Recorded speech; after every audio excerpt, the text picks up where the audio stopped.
about illegal Israeli settlements, so-called illegal Israeli settlements in Judea and Samaria, the West Bank.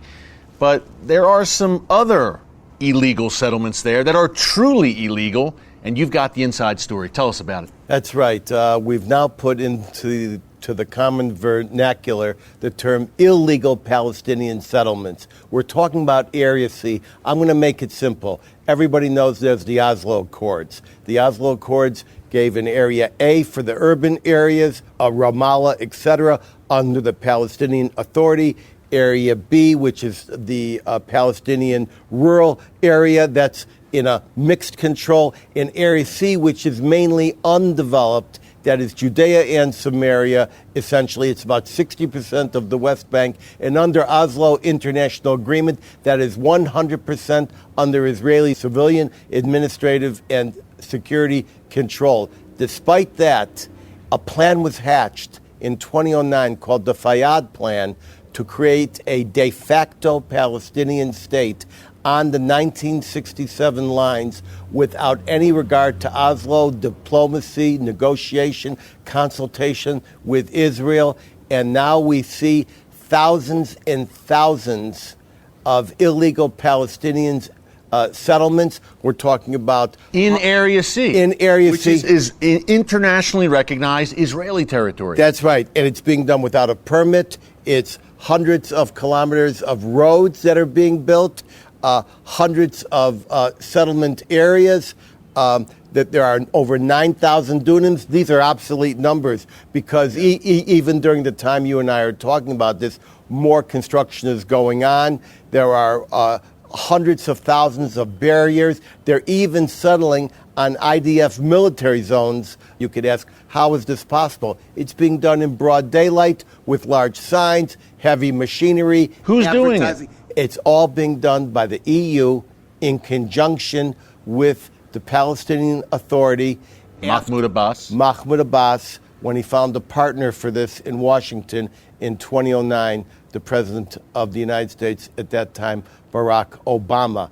And so everything was set up, and now hundreds of millions of dollars are being funneled in from the EU and from constituent agencies and nations within the European community. And much of the money is being openly funneled through a known alleged terrorist front for the PFLP. And who is the PFLP? That's the Popular Front for the Liberation of Palestine, which is different than the Popular Front for the Liberation of Palestine General Command. That's a different one, but it's still the PFLP, considered one of the worst terrorist organizations. A State Department designated terrorist organization. Designated throughout the world as a terrorist organization. Due to Israel's vibrant democracy, it has an extremely complex and slow-moving judiciary. And so when Israel sees one of these illegal constructions, what do? They make the effort to shut it down, demolish it. The same people financing these settlements are financing NGOs who finance litigation. The lawsuits in court can go for 10 months. They can go for 10 years. There's one going for 15 years. You and I are living in the United States outside Washington. If we build an illegal structure without a permit, it is going to be torn down. Now, they claim falsely in the media that there have been very few permits given, which is why the EU had to do this. That's not true. In 2011 and 2012, hundreds of permits were given for a full range of infrastructure and housing requests. Much of this activity has been hinged and predicated upon the UN Security Council resolution that Barack Obama abstained on. And that was considered to be the green light for all of this. This December 2016, his parting shot before he left office. That's right. And we all know what that was. What America is doing now is standing by Israel. They'll stand by Israel in the Security Council, and they'll back Israel when it comes to Israel taking legal action under the international Oslo Accords to protect the integrity of Judea and Samaria. Fidelity to law is the essence of peace, opined Professor Eugene Rostow, former Dean of Yale University Law School, Undersecretary of State, and a co-author of the November 22, 1967 UN Security Council Resolution 242. Rostow resolved that under international law, Jews have the same right to settle in the West Bank as they have in Haifa. Professor Rostow determined that according to Resolution 242, which he co-authored, Israel is required to withdraw from territories, not the territories, nor from all the territories, but some of the territories, which included the West Bank, East Jerusalem, Gaza Strip, and the Sinai Desert and the Golan Heights. Moreover, resolutions calling for withdrawal from all the territories were defeated in the Security Council and the General Assembly. Israel was not to be forced back to the fragile and vulnerable 9 to 15 mile wide lines, but to secure and recognize boundaries agreed to by the parties.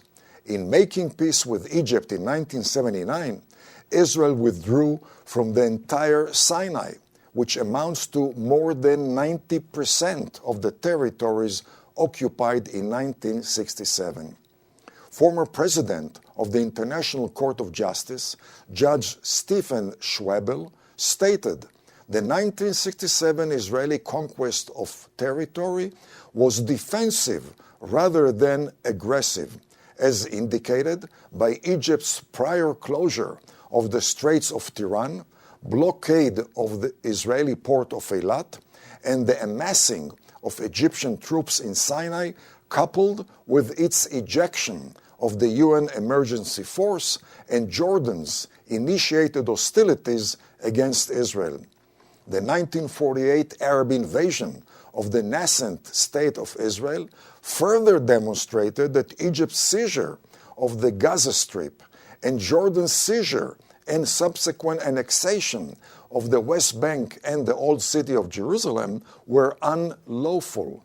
Between Israel acting defensively in 1948 and 1967, according to the UN Charter, on the one hand, and her Arab neighbors acting aggressively in 1948 and 1967 on the other hand, Israel has better title in the territory of what was British Mandate Palestine, including the whole of Jerusalem. It follows that modifications of the 1949 armistice lines among those states within former Palestinian territory are lawful. The legal status of Judea and Samaria is embedded in the following authoritative, binding, internationally ratified documents which recognize the area for what it has been, the cradle of Jewish history, culture, aspirations, and religion. Number one, the November 2nd, 1917 Balfour Declaration, issued by Britain, calling for the establishment in Palestine of a national home for the Jewish people. Number two, the April 24, 1920 resolution by the post-First World War San Remo Peace Conference of the Allied Powers Supreme Council entrusted both sides of the Jordan River to the mandate for Palestine for the establishment of a Jewish state.